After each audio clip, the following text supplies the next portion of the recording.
Ya, Assalamualaikum warahmatullahi wabarakatuh. Perkenalkan, nama saya Bisma Samendra. Saya dari D4 Teknik Keselamatan dan Kesehatan Kerja. Saat ini saya menjabat menjadi manajer HSE di salah satu perusahaan konstruksi di Surabaya. Pada kesempatan kali ini, saya akan berbicara tentang penanganan COVID-19 di daerah konstruksi. Sebelum itu, kita harus mengerti juga tentang apa itu COVID-19.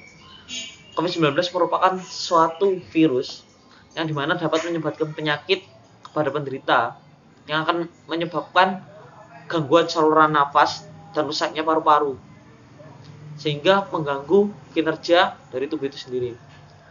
Yang kita tahu sendiri juga bahwasanya penularan COVID-19 dipengaruhi dua hal secara garis besar, yaitu bagaimana cara penularannya dan kondisi imun dari seseorang.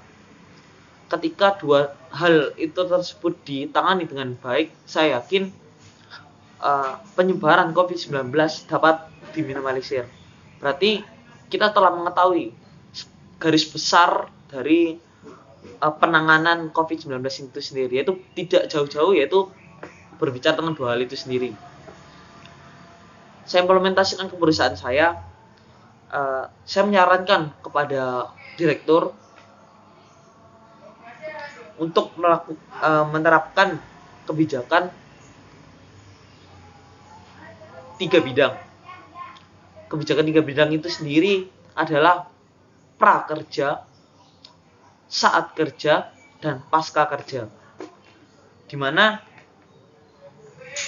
prakerja, kebijakan yang akan saya keluarkan, yaitu setiap pekerja yang akan bekerja di perusahaan kami wajib mengikuti tes kesehatan dan tes tentang riwayat penyakit dari suatu pekerja itu sendiri. Dari situ kita akan mengetahui bagaimana kondisi dasar dari pekerja kita itu sendiri, bagaimana kondisi awal dari pekerja yang akan bekerja di perusahaan kita. Lalu yang berikutnya yaitu tentang pembersihan secara berkala menggunakan disinfektan. Yang kabar yang saya terima sendiri dari WHO mencantumkan bahasanya penanganan menggunakan disinfektan merupakan kurang efektif. Tapi di sini tetap saya ajukan mengapa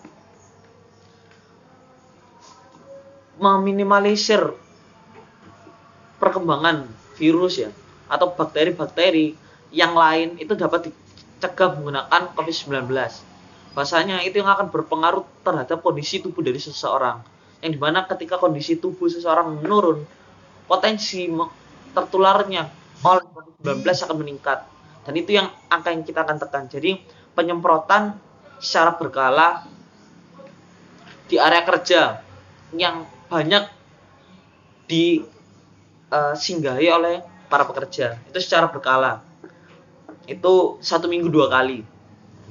Lalu yang ketiga adalah safety briefing tentang penanganan saat bekerja, yaitu penyadaran rekan-rekan pekerja tentang bahayanya COVID-19, yang dimana kebijakan ini tidak akan pernah berjalan maksimal ketika tidak ada dua belah pihak yang bekerja sama untuk mewujudkannya. Itu perlu ditekankannya tentang kesadaran pekerja tentang bagaimana untuk menjaga kesehatan, tentang makan makanan yang sehat, menjaga kebersihan yang harus itu didasari dengan pekerja itu sendiri. Itu. Lalu setelah berbicara prakerja, kebijakan berikutnya saat kerja, di mana ketika bekerja semua pekerja wajib menggunakan masker. Di mana kebijakan saya sendiri ini berlandaskan tentang penularan COVID-19, yaitu menggunakan nafas atau cairan dalam tubuh yang itu dapat keluar ketika berbicara. Itu dapat cegah dengan menggunakan masker, kayak gitu.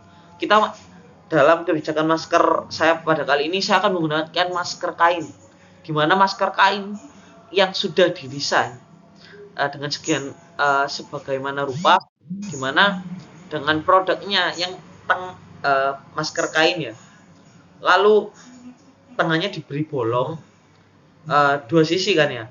Di sisi belakang yang bertatapan langsung dengan mulut itu terdapat satu lingkaran yang itu dapat dimasuki tisu. Dimana itu dapat kita gunakan berkali-kali. Itu akan meminimalisir pengeluaran perusahaan tentang penanganan COVID-19, yaitu banyaknya pekerja dan disarankan untuk menggunakan masker. Lalu kebijakan berikutnya saat kerja, yaitu penunjukan satgas di tiap bidang. Bahasanya di tiap perusahaan terdapat beberapa bidang yang harus memiliki satuan tugas khusus untuk penanganan. Satuan tugas khusus ini ditujukan untuk apa? Yaitu ketika dalam pelaksanaan kerja nanti, ketika nanti ada pekerja yang tidak mematuhi protokol yang telah dikeluarkan perusahaan, seperti penggunaan masker ataupun keadaan pekerja ketika bekerja itu harus baik dan memaksakan bekerja, itu harus langsung ditindak khusus oleh satuan petugas COVID-19. Lalu yang berikutnya adalah pasca kerja, yaitu setelah selesai bekerja dan berpindah dari lokasi ke lokasi, akan disediakannya saluran air dapat digunakan sebagai cuci tangan untuk rekan-rekan pekerja, baik itu setelah ganti shift ataupun sebagainya, dan setelah bekerja. Jadi ketika safety briefing akan selesai, semua pekerja akan melakukan cuci tangan secara massal untuk mengurangi cara penularan di tempat kerja ke keluarga pekerja di rumah.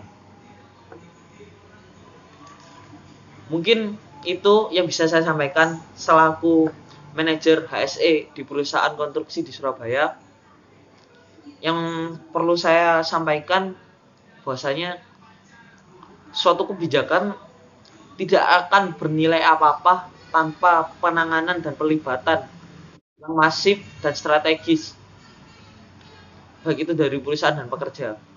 Mari kita kawal, mari kita implementasikan kepada diri kita sendiri tentang penanganan COVID-19. Saya yakin dengan gotong royongnya antara pekerja dan perusahaan, wabah ini atau pandemi ini akan cepat terselesaikan. Itu saja dari saya. Kurang lebihnya mohon maaf. Ketika ada salahnya itu murni dari saya, dan apabila ada baiknya dan benarnya murni dari Allah Subhanahu wa taala. Terima kasih. Saya tutup. Wassalamualaikum warahmatullahi wabarakatuh.